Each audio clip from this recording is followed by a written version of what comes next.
नमस्कार, मी Ujjwala शौर्यस cloud kitchen मध्ये मी तुमचं मनापासून खूप खूप स्वागत करत आहे। पटकन होणारी गडबडीच्या वेळेला तुम्ही पटकन करू शकता अशी मी मिसळ दाखवणार आहे।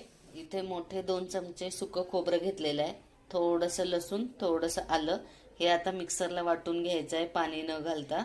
झटपट मिसळ बनवण्यासाठी इथं मी 2 मोठे चमचे तेल घातलेलं आहे, त्याच्यात एक मोठा कांदा बारीक चिरून घालायचा आहे आणि तो परतून घ्यायचा आहे। कांदा थोडासा परतल्यानंतर याच्यात एक मोठा टोमॅटो बारीक चिरून घालायचा आहे आणि हे दोन्ही परतून घ्यायचे आहेत। हे बघा, कांदा आणि टोमॅटो चांगला भाजल्यानंतर हे मगाशी मिक्सरला लावलेलं सुकं खोबरं आणि आलं लसूण हे परतून घ्यायचं आहे। ह्याच्यात ही मटकी आहे स्वच्छ धुतलेली 1 वाटी, ती परतून घ्यायची आहे। मटकी चांगली तेलात परतून घ्यायची, मग मिसळला छान चव येते। मी हे काश्मीरी लाल मिरची पावडर आहे, हिंग आहे, कसुरी मेथी, हळद, गरम मसाला आणि मीठ। आता हे सगळे मसाले याच्यात घालून परतून घ्यायचे आहे। सगळे मसाले चांगले तेलात भाजल्यानंतर कडकडीत पाणी ओतायचं आहे, गरम पाणी। पातळ घट्ट तुमच्याप्रमाणे तुम्ही पाणी ह्याच्यात ओतू शकता। मिसळ खरं तर पातळच असते।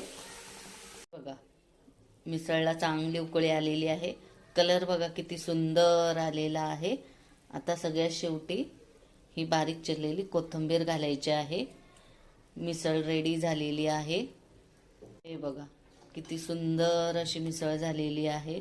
हे बघा, तर्री तर किती सुंदर आलेली आहे। झटपट होणारी ही मिसळ आहे। त्याचं ताट मी रेडी केलेलं आहे।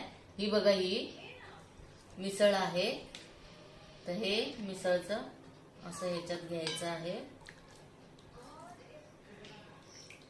मिसळ घेतलेली आहे मी, त्याच्यात हे फरसाण घालायचं आहे, त्याच्यावर हा बारीक चिरलेला कांदा घालायचा आहे, ही थोडीशी कोथिंबीर घालायची आहे आणि हा थोडासा लिंबू पिळायचा आहे आणि हे मिक्स करून घ्यायचं आहे।